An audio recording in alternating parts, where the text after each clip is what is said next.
What's up, everybody? Welcome to another episode of Daily Refinement, a show where I talk about balancing reselling and lifestyle. So, my name is Chris. If this is your first time listening to me, I make a full-time living selling physical products online, and this is part one of a 10-part series where I go over the 100 things I wish I knew when I first started. So let's get straight into it. The first thing that I wanted to share with you guys, and the most important one that I wish I knew when I first started, is you can build a full-time income with only part-time. And I'm going to explain how you can do it. I'm not saying it's easy, but I'm going to go over the math right now so you can understand how you can actually do this. So how that works is most people, this is number two, can figure out how to sell something for $10 profit.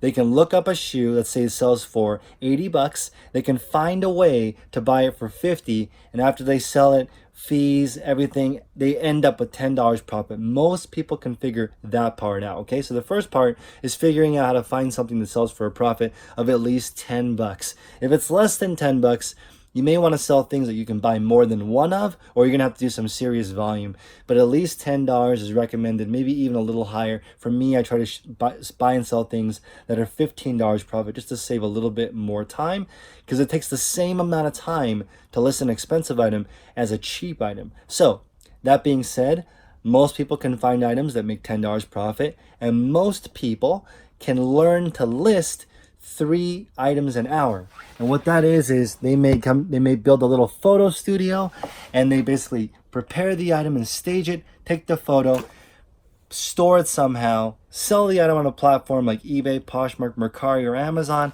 then ship it to the customer, do the customer service, do the accounting. Most people can figure out with a little bit of practice and do that 3 times per hour.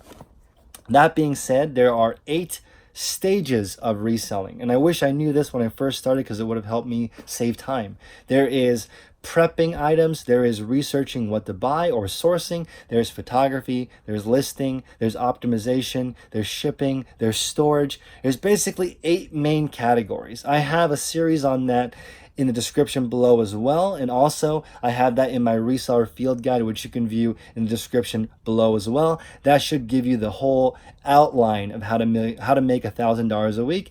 But let's just go back to the math. You need to find stuff that sells for $10 profit. You need to be able to do all the steps required 3 times an hour. If you were to do that 8 hours a day, that ends up being around 100 items per week in a 5-day work week at 40 hours a week. That's $1,000 a week. Now, here's the thing. This is if you do all of the work. Now, there's one thing that a lot of resellers do not talk about, which is reselling is hard. It's very difficult to be creative and brainstorm and source and look for deals and figure out a gap in the market. Most resellers are only productive about 4 hours a day. So I don't see a lot of resellers really working more than that. They've actually learned how to be more efficient. Maybe they're making $20 profit per item and only doing 50, and they're just resting the rest of the time, because reselling is very taxing. Requires a lot of mental power, a lot of creativity to make this work. So you have to understand this is kind of a part-time effort with more skilled work.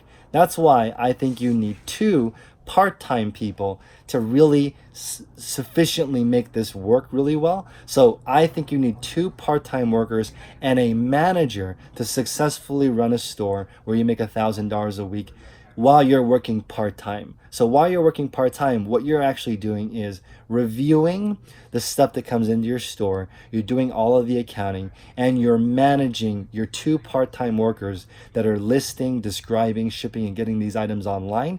You need basically 2 people doing that work, because that's 40 hours of work, 2 part-time 20-hour people, and you need to manage the stuff in, making sure the quality of the item is maintaining the same, also making sure you're filing your taxes properly.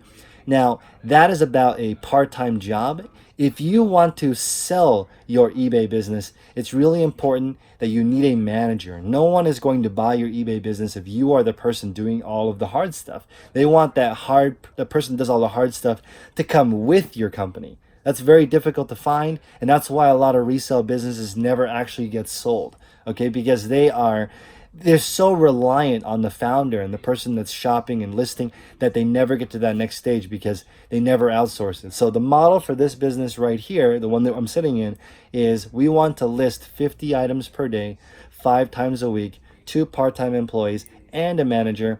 Just outside, we have my friend Jack Pittman, who helped me make all the processes.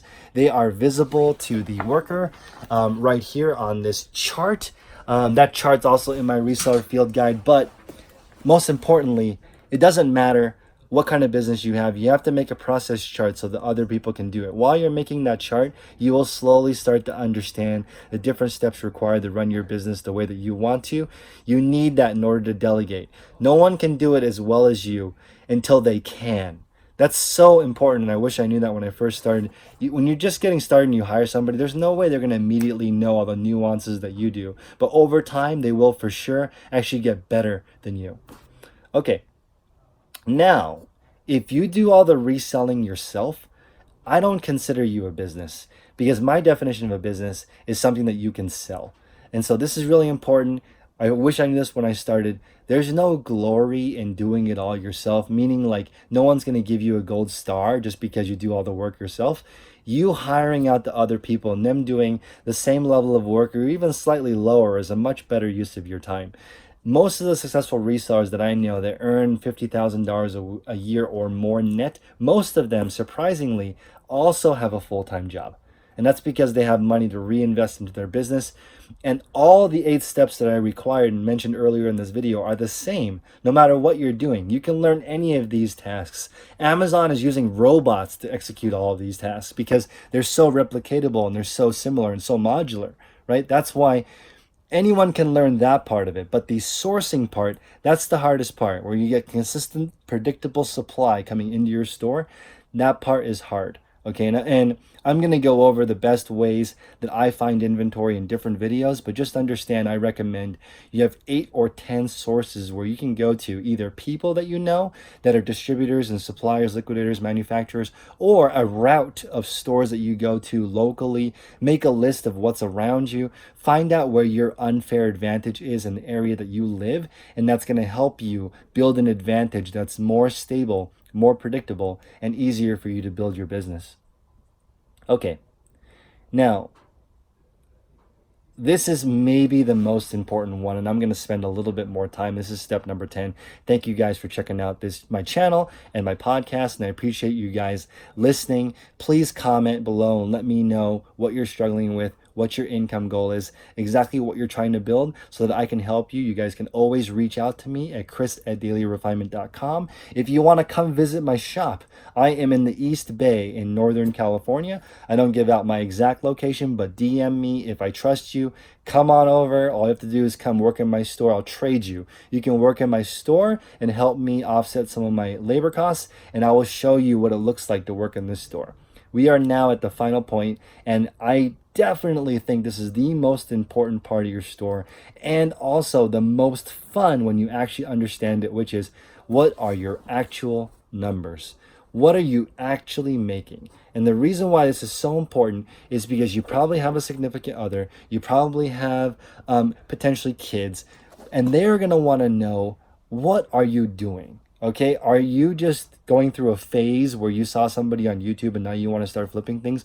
Or are you actually trying to benefit the family? Are you saving up for a college fund for your kids?